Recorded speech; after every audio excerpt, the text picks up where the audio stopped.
Mr. Man, how are you? I'm here to talk to you today. Just to ask you a simple question. What motivates you to live? What motivates you to love? What motivates you to work?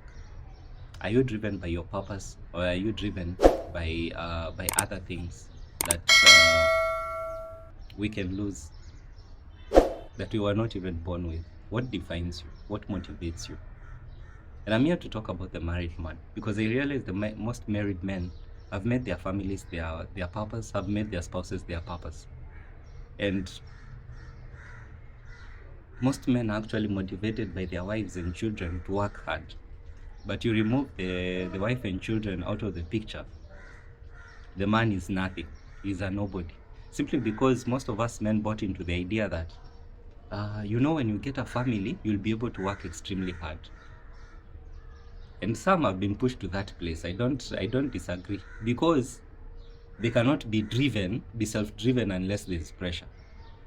So you married a wife who at once pretended to be so loving and so good and so girly and so cute, but when he gets into marriage, he began to set objectives for you. Now you're working so hard to fulfill her objectives. You're working so hard to meet her requests, and you call that motivation. No, those are the pressures of life, and some pressures are not worth taking in. By looking at what motivates you, I want you to ask yourself, what makes you wake up early in the morning? Is it your family or your purpose? What makes you work hard? Is it your family or is it your purpose? When did you stop pushing yourself to be better and you allowed your wife, your children, and family to be the things that push you to be better? When was the last time you decided to sit down and read a book to improve your knowledge in your area of purpose and calling? When was the last time you attended a business forum to upskill yourself? When was the last time you sat down to ask yourself questions and reflect on your life and think about where you're going?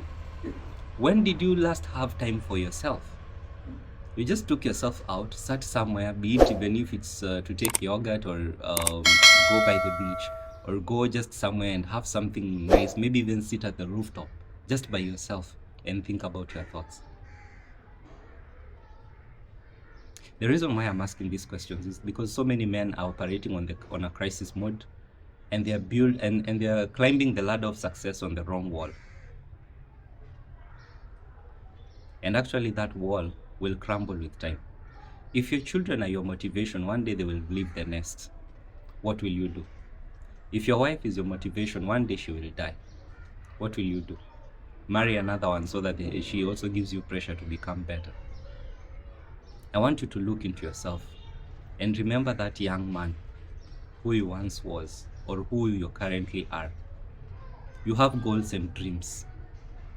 And think about that boy who was a pre-teenager. When I grow up, I want to do this. When I grow, I want to do the other and the other. Nobody was motivating you.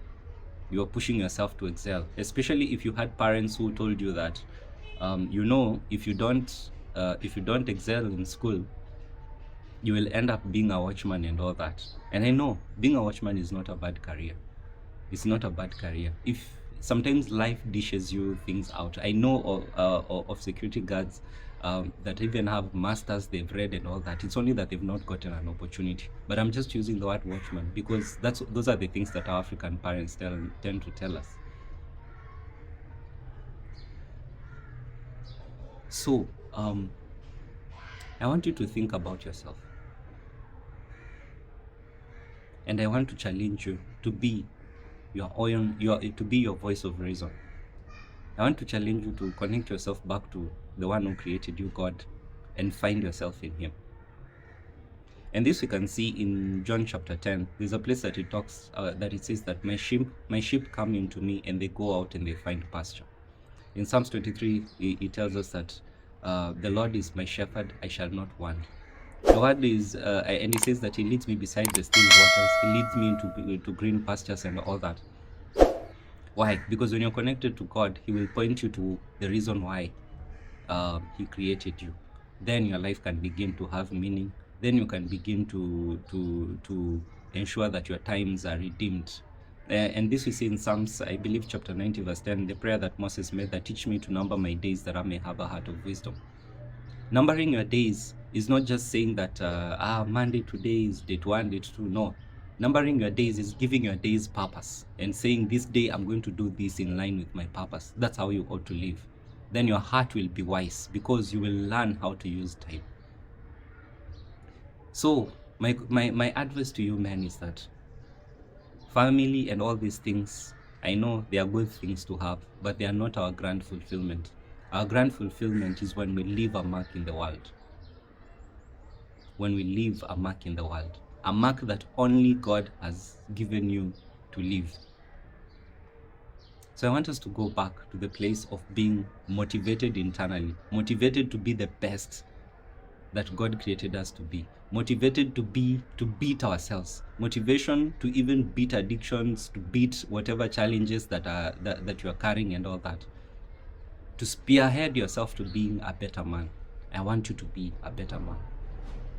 So let's stop looking around. Let's stop finding reasons out there to motivate ourselves and be our own motivator, because there is a purpose that we need to fulfill. And one thing you should remember, you will not be young forever. And I want to point you to 3 John chapter 1 verse 2. And it says, beloved, I desire that you may prosper and be in good health, even as your soul prospers. Well, that scripture points into three things. I desire that you may prosper. Number one is prosperity. Prosperity could look differently to all of us, and that is prosperity in resources and all that. I desire that you may prosper and be in good health. Number two is taking care of your health. How do you take care of the health? The diet that you consume, the health of your mind, the health of your spirit, the health of your body. What kind of diet are you consuming? Will it take you will it give you strength to fulfill your purpose? And number three is the prosperity of your soul. Prosperity of your soul can only be achieved when you're connected to your maker. So be connected to God, and let also your spirit be enriched. So those are the three levels of prosperity. So as you work on knowing your purpose, also take care of your body, prosper in that thing which God has called you to do, according to the standards and the measure that God has set for you. And number three, prosper in your soul and body by having time and being connected to God. Have a good day, and just know it's never too late to start. It may be late to finish, but it's never too late to start. Have a good day, and see you on the next one.